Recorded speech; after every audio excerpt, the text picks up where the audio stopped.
Hello friends, welcome to my channel Sanyal vlogs. আশা করি আপনারা ভালো আছেন, সুস্থ আছেন। তো আমরাও সবাই ভালো আছি। তার মধ্যে আমার দুদিন একটু জ্বরে আক্রান্ত ছিলাম, তাই জন্য রেগুলার ভিডিও দিতে পারিনি। তার জন্য আপনাদের কাছে একটু ক্ষমা চেয়ে নিচ্ছি। তো আজ আমাদের সন্ধেবেলা বিয়ে বাড়ি আছে।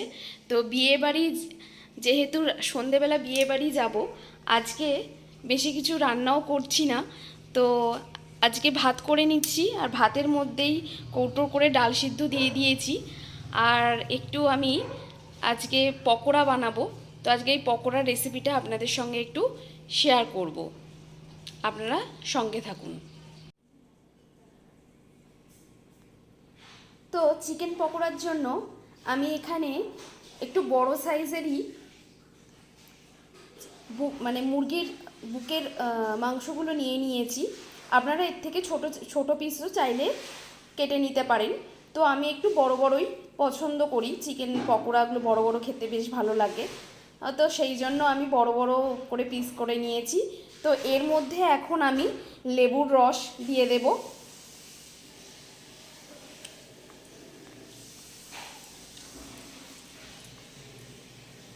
লেবুর রস দিয়ে দিলাম।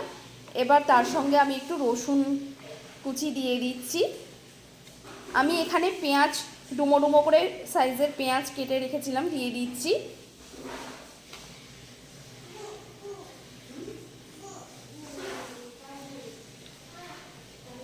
আন্দাজ মতো নুন দিয়ে দিচ্ছি, বেশি দেবো না।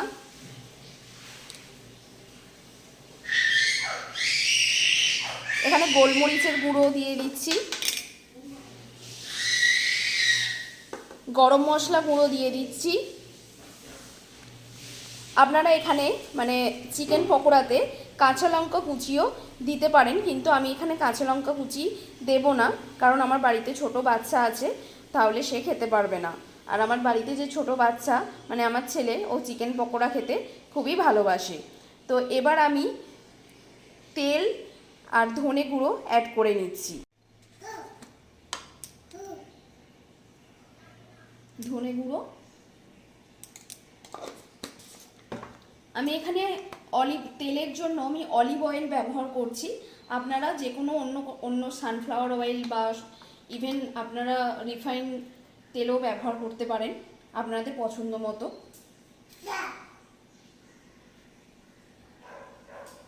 এবার আমি বড় চামচের 2 চামচ বেসন দিয়ে দেবো,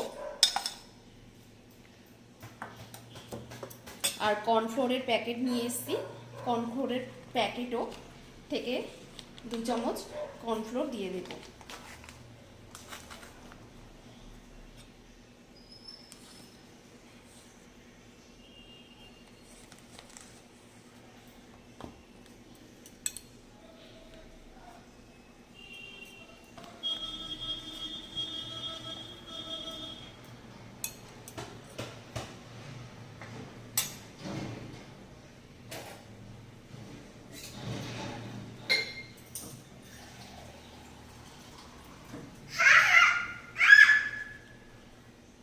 পরিমাণ মতো জল দিচ্ছি, অল্প করে জলটা দেব, দিয়ে ভালো করে, আপনারা জল চাইলে নাও দিতে পারেন। আমি এখানে আমার চিকেনগুলো একদম ড্রাই ছিল বলে আমি এখানে অল্প একদম সামান্য জল ব্যবহার করলাম, কারণ আমি যখন 30 মিনিট ম্যারিনেশনে রাখবো তখন অলরেডি চিকেন থেকে জল বেরোবে, যেহেতু এর মধ্যে নুন দেওয়া আছে। আমি ভালো করে প্রত্যেকটা চিকেনের মশলার সাথে, and sorry, please add some turmeric powder and ginger paste. আমি জিঞ্জার অ্যান্ড টারমারিক অর্থাৎ হলুদ গুঁড়ো এবং আদা পেস্ট দিয়ে দিচ্ছি, দিয়ে আমি আরও একবার ভালো করে মাখিয়ে নিচ্ছি।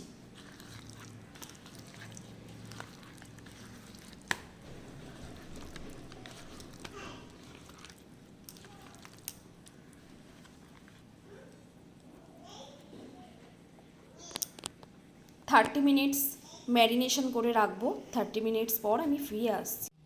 তো ফ্রেন্ডস, ওই যে সেদ্ধ ডাল কৌটোয় বসিয়েছিলাম, ওই ডালই পেঁয়াজ আর কাঁচা লঙ্কা ভালো করে ভেজে নিয়ে ওই ডাল আমি ভালো করে সাঁতলে নিয়েছি। দেখুন মোটামুটি ডাল ভালোভাবে ঘন হয়ে এসেছে আর প্রত্যেকটা ডাল ভালোভাবে বয়েল হয়ে গেছে। তো আমি এখন এই ডাল নামিয়ে নিচ্ছি।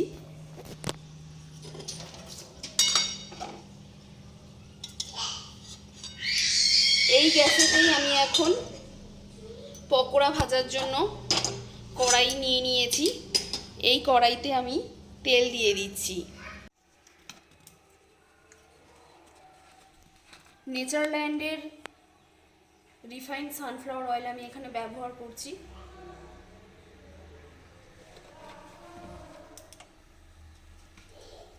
ভালো করে তেলটা গরম করে নেব।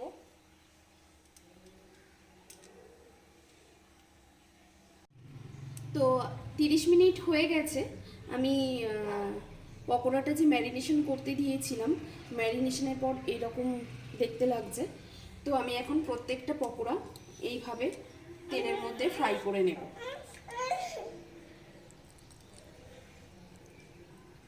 পকোড়াগুলো এইভাবে ম্যারিনেশনের পর এইভাবে বড় বড়, আরও বড় বড় সাইজের লাগছে দেখতে।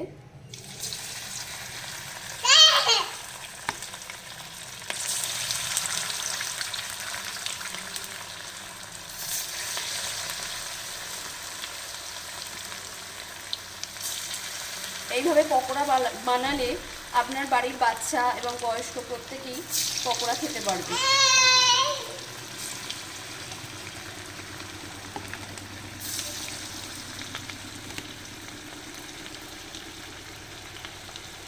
আমি গ্যাসের ওভেনের আঁচ একটু কমিয়ে দেব, কারণ আমি যদি আঁচ বাড়িয়ে দিই তাহলে প্রত্যেকটা পকোড়া বাইরে থেকে লাল হয়ে যাবে কিন্তু ভেতরটা ভালোভাবে বয়েল হবে না। তো আমি এখন আঁচ কমিয়ে ঢাকা দিয়ে দিচ্ছি। ঢাকাটা খুলে নিয়ে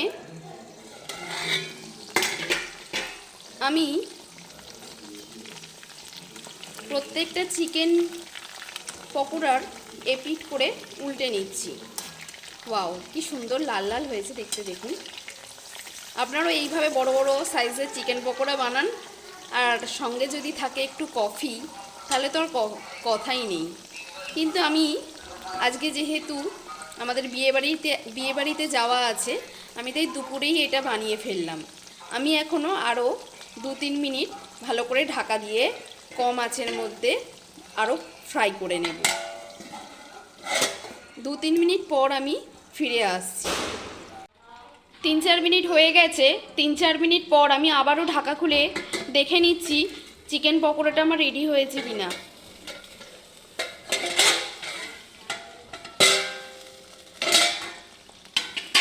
ওয়াও, আপনারা নিজেরাই দেখুন কত সুন্দর একটা রং এসেছে।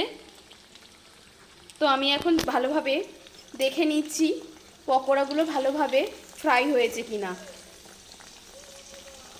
ওয়াও, আপনারা দেখুন কত সুন্দর নরম হয়েছে, আর প্রত্যেকটা পকোড়া কত বড় বড় সাইজের হয়েছে, আর রঙও খুব সুন্দর রঙও এসেছে।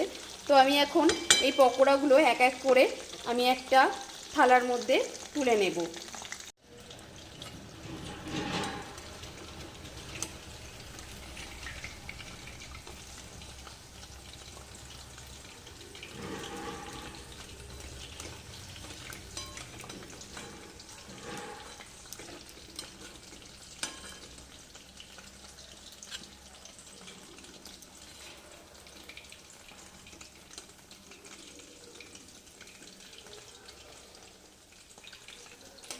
প্রত্যেকটা পকোড়া খুব ভালোভাবে ফ্রাই হয়ে গেছে। তো বলাই যেতে পারে বাড়িতেই বানিয়ে ফেললাম কলকাতার রাস্তার ধারের টেস্টি এবং মুচমুচে চিকেন পকোড়া।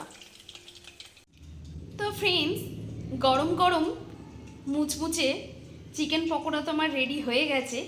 এত সুন্দর করে এবং এত ইজি স্টেপেও বাড়িতেও যে চিকেন পকোড়া বানানো যায় সেটা আমি খুব সহজভাবে আপনাদেরকে দেখালাম। তো আর দেরি করছেন কেন, তাড়াতাড়ি বাড়িতে বানিয়ে ফেলুন। আর আমার এই রেসিপি যদি ভালো লাগে তো অবশ্যই আমাকে লাইক কমেন্ট করে জানাবেন। আর প্লিজ আরও ভিডিও দেখার জন্য চ্যানেলটা সাবস্ক্রাইব করে নেবেন। আপনারা ভালো থাকবেন আর সুস্থ থাকবেন। ধন্যবাদ।